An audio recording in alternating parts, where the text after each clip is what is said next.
Hi, guys. This is Janet with Living Room Talks. I have a very special guest who's been on my bucket list for a while. Miss Veronica, please introduce yourself. Hi, my name is Veronica Ampey. I'm an athletic trainer at a private high school in Washington, D.C. I'm not sure what else you want to know off as an introduction, but I think that's a good start. Veronica, how long have you been at that high school? This is year number 26, so I've been here for quite a while. And what has made you stay in the high school setting?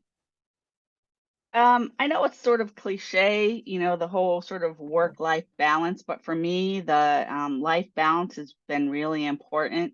And I spent prior to coming to DC, I spent 9 years in Atlanta at a Division III university, and I loved my job. It was my first real sort of career job. I loved it. It was great. I just kind of felt like I was working way too much, 6, 7 days a week, 60, 70 hours a week was a lot.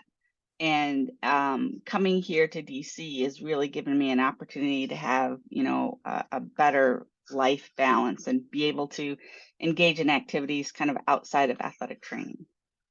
What Division III were you at in Atlanta? Emory. Nice. I'm at LaGrange College, so. Oh, okay. Yeah, I was at Emory. I was an assistant athletic trainer there for 4 years, and then they did some shifting around, and I was assistant athletic director for sports medicine for my last 5 years there. So a lot of people don't know about Division III and what that uh workload is like. Can you speak on that a little bit? Well, I can only speak on it to my experience at Emory, and Emory was in a pretty elite Division III athletic league, and so for us, it required a tremendous amount of travel. We were in a league with NYU and University of Chicago and Wash U. And so we did a lot of travel from Atlanta. I traveled a lot with the basketball team, and it would be either a Thursday night or a Friday morning flight for a Friday night game, Saturday travel day, and then Sunday an afternoon game, and then a late night flight back to Atlanta. We always played at that time. We were playing men's and women's double headers, so I traveled with both the men's team and the women's team, and it was a lot. Um, it was a lot, but like I said, I liked what I was doing. Emory's teaching has a teaching hospital and a med school and a dental school, and so we had residents, and they have a PT school. We had physical therapists, working out of my athletic training room. So it was really, really a great first position for me. So right when Veronica got on this call, I was kind of fangirling over here. I'm a huge EDAC nerd and history nerd. So Veronica, speak to me about your experience working with EDAC. Okay, so my experience with EDAC goes all the way back to my first NATA meeting, annual meeting, and that's like circa 1988, maybe in Baltimore. And I didn't really know anybody. I was kind of there, and I ran into some people who said, "Yeah, we want you to come to this meeting." And it was like, it's Black athletic trainers, and I was like, okay. And actually, I think they said minority athletic trainers. I was like, all right. So I showed up at this meeting, and it was like, what's the equivalent to today's EDAC town hall meeting? And the meeting was literally held around like a single conference room style table with maybe 10 or 12 people there. Um, and they asked for a volunteer to take notes for that meeting, take the minutes, and I was like, I'll do it. And so I took the minutes at that meeting, not realizing that that was actually launching me into sort of a volunteer um, sort of mentality with the NATA, and initially, specifically with what's now EDAC. And so So sorry, go go ahead. ahead. Go ahead. I was just gonna say, so I was just sort of a supporter of EDAC, and then Frank Walters and Dr. Frank Walters and Dr. Renee Shingles were both big mentors for me. Renee in particular really encouraged my involvement. And I eventually, got on the EDAC committee and then eventually chaired it for quite a while. And that really launched me into being involved with some other national level committees and task force and things like that. So it was actually a real launching point for my ability to volunteer within our profession. So you've been able to see and witness what EDAC has been and where it is now. What are your thoughts? Well, I think that things obviously have changed quite a bit from when I started. Um, We're athletic trainers. There's yeah, always something going on in yeah, the background. yeah. Well, there's somebody standing in my doorway, but they didn't come in, so I don't know what's going on. Anyway, so I think things have changed a lot. I'm really proud of where the committee is right now under the leadership that they have with Daryl Conway.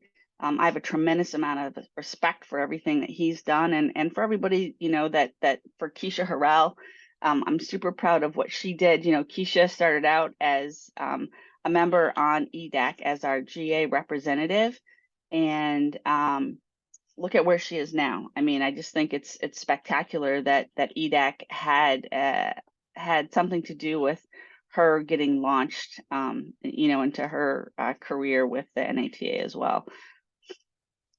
So we talk about, or I talk to other athletic trainers about being involved in volunteering and what it does for the profession. My question to you, what has all those volunteer opportunities done for you personally and professionally? Well, personally, it's broadened, my friendship base, with other athletic trainers in the profession. Professionally, it's certainly increased my network. It's allowed me to interact at the national level with administrators and executive directors. Eve Becker Doyle and Sandy Ward, to mention a few, were really instrumental in my being where I am today. So being in DC and being in a high school, what are some challenges that you face on a daily basis? I mean, personally, I don't feel like I have a lot of real challenges that, are things that aren't, unsurmountable. I'm at a relatively private school. We have maybe 550 students total in grades 9 through 12. My school is pre-K through 12, but we have two buildings that are across the street from each other. And so I don't interact very much with the middle school athletes, only on occasion. I've got a solid budget. I've got great support from my administration. I mean, I really have no complaints in my position here at Georgetown Day School. Um, I mean, I've been here for 26 years, so things must be going pretty well for me to be able to be here for as long as I have. So I'm in a DAT program. We were just talking about secondary school setting like this week. That's our discussion board right now, coincidentally. Were there challenges when you first got into the role, talking to ADs and talking to principals and other stakeholders? So when I first came to GDS, I think that, well, they had never had an athletic trainer before, not, a full-time athletic trainer. I think there was somebody that might have been an EMT or something that was doing event coverage. And when I came to the high school, also, they didn't have a nurse on campus.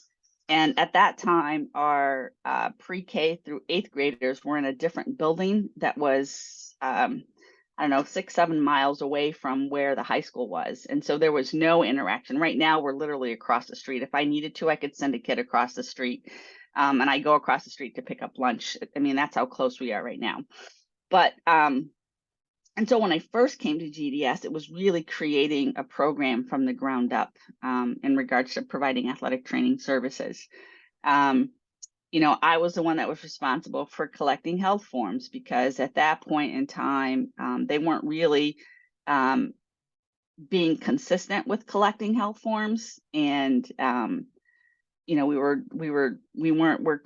have no electronic medical record, but back then it was a lot of paper. It was a lot of licking envelopes and sending, forms. And calling parents to make sure that, they had their stuff in, and they didn't understand why we've never had to turn this in before we could do sports and, things like that. And I was doing it not just for kids that were participating in athletics, but it was for the entire high school community. And so I was really serving as an athletic trainer, and I was providing first aid services for the entire high school community, whether it was a teacher or some administrator, or for students that weren't athletes. Everything was actually coming through the athletic training room at that time. Um, and at that time, my athletic training room was literally what had been a storage closet. So it was pretty small, but we made it work. And today I have a really nice athletic training facility. I think one of the things at GDS, and I don't know how I've managed to make this happen, but in my 2 career jobs, I've not had a football team.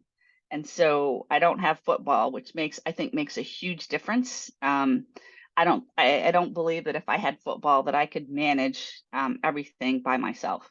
And then about 8 years ago or so, we hired a nurse. We finally hired a nurse. So for a really long time, I was the healthcare provider on the high school campus. Do you have any student workers that help you out or shadow you? So on occasion, I have students that are interested in athletic training, or they're interested in sports medicine, but it's not consistent, and it's not like a team of kids. On occasion, I'll be asked to do an independent study for a student who, wants to learn more about athletic training or sports medicine. And I've done that, maybe half a dozen times in the 26 years that I've been here, but I don't have a consistent group of kids. It kind of waxes and wanes. If I get a couple ninth graders that are in, they usually stay, and work with me for 4 years, but then I may not get any more for, a couple more years. And right now I don't have any that are working with me. So I'm interested, what's your elevator pitch when you explain athletic training and athletic trainers to parents and students? Well, I basically tell them that, I'm the person that tries to work to prevent injuries, and to identify things that may potentially become problematic throughout the season. And then I also indicate to them, that to parents in particular, that I'm the first defense when it comes to an injury that occurs on campus, particularly with athletics. I'm usually the first person to provide services in regards to being able to evaluate an injury, and to provide the appropriate immediate care, make the appropriate referral, and do follow up. And a lot of times I'm very involved with long-term rehab, and I do most of the short-term rehab as well. One of the things was brought up in our discussion boards are evaluations of secondary school athletic trainers. So who evaluates you and how much is that weighted and who is involved? So that's a complicated question. And again, at my school, it's kind of waxed and waned throughout my tenure here. When I first came to GDS, the principal, Paul Levy, that hired me, they hired me because they believed that there was a greater need for an athletic trainer than there was for a nurse. And I had a tremendous amount of respect for him for that. But while he was here, and while he was the principal, he was the person that did my annual evaluations. And it was a really good system. And then after he left, I really didn't get evaluated for a long time. We went through a variety of principals. We went through a variety of direct reports. Currently, I don't have a permanent direct report. I'm considered part of the health services team, which is myself and the lower middle school nurse and the high school nurse. And our lower middle school nurse, this is her second year at GDS, and our high school nurse she's been here less than 10 years. It's somewhere between 7 and 10 years. I can't remember exactly. But our model currently is that we are directly supervised by the director of financial operations, and we don't currently have a director of financial operations. So I've got some interim people that I kind of report to if I have questions or concerns, but they don't really understand what I do, I don't think really well, and certainly I don't think would be in a position to provide sort of a thorough sort of 360 evaluation. So much of many of my evaluations of late have been all about goal setting. So currently we do a mid-year and then the end of the year, and that's what we're supposed to do. It doesn't always happen, but that's what we're supposed to do. And most of it is sort of centered around, what are your goals and objectives? And then in the second one, did you meet those goals and objectives? So I'm curious at with someone at your stage in your career, what are your goals? What are your objectives that you want to achieve? I'm looking at retirement, Janet, to be completely transparent. I'm probably, if not this year, or next year, it's the light at the end of the tunnel is definitely shining brighter. So, I feel like career wise, I've really obviously met my short-term goals. I've met my long-term goals. My next phase is really it's retirement, and maybe I intend to keep my licensure, well, or my certification. DC doesn't currently have licensure. That's something we've been really working on. And I'll do some per diem stuff, to stay, relevant. But I'm looking forward to being able to retire at some point in the not too distant future. So my dogs are barking right now, That's so okay. bear with me. Are you still going to go to conventions? Are you going to keep NATA membership? I hope so. Yeah, I plan to. I mean, I think I know one of the when you sent your questions earlier, one of the questions was, how do you feel about, membership and the NATA or whatever, or something to that effect. And, I think that I hear a lot of people complain about having to pay NATA dues and feeling like the NATA doesn't do enough for them. But, my pushback always is where do you think this profession would be without the NATA? Could it be better? There's always room for improvement, but I think things could be a whole lot worse if we didn't have a national association that was, fighting for us. So yeah, I don't have a problem paying dues.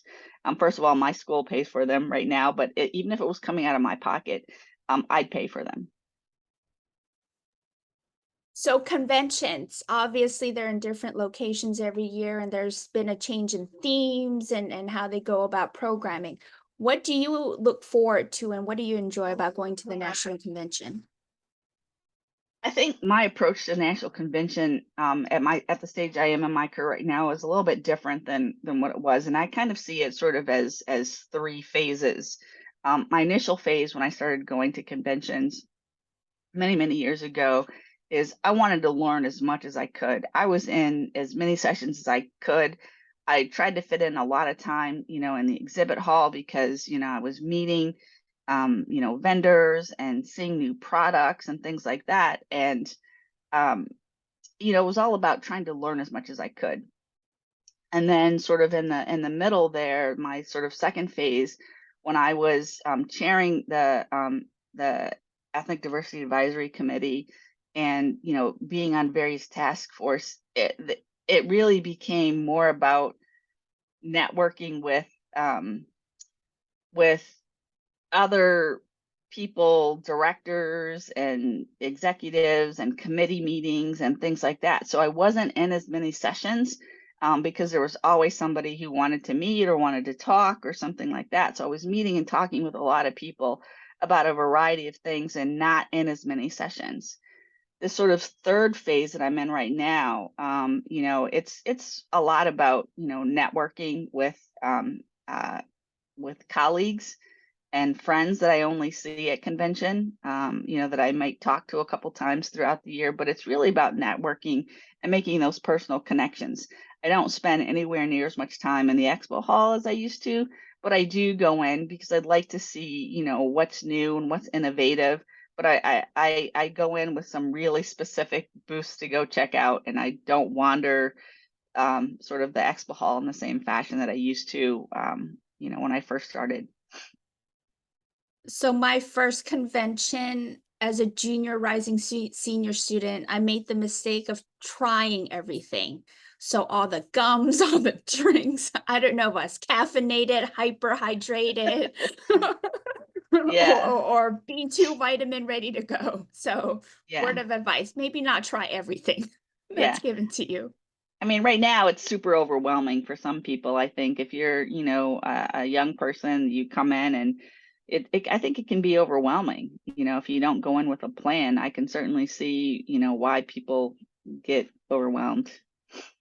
So, Absolutely. But also on the flip side, as a student, what you're used to seeing is what you're used to seeing. And you go to convention, you're like, there's this many types of vendors that make white tape, and you just start right. tearing everything, and you're like, oh, wow, okay, I see the Yeah. difference. Yeah.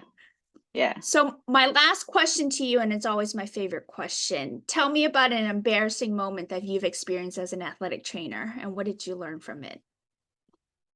Um, so one of my first games at Emory as an athletic trainer on the sideline for I believe it was men's soccer. I can't even remember, really. There are two things that stand out about Emory.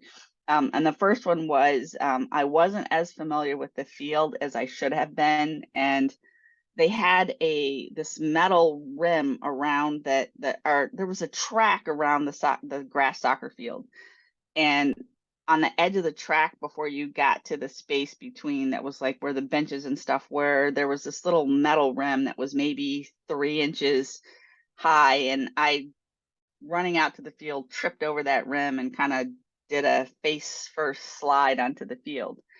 And that was kind of embarrassing, and my lesson learned there was to, whether I was at an away game or a home game, I always check my surroundings and check field a little bit more. But the real big learning lesson was for me, during we were hosting UAA, which was the conference we were in, track, outdoor track and field championships. And I was, running around, just really being way too busy and not taking care of myself. And I ended up, it was super hot. It was Atlanta in like probably May, maybe. And I ended up getting really dehydrated and had some cardiac issues related to dehydration. And they ended up carting me to the hospital to get some IV fluids. And that was just a big reminder that no matter what's going on, you always got to take care of yourself first, because if you don't take care of yourself, you're not going to be available to take care of others.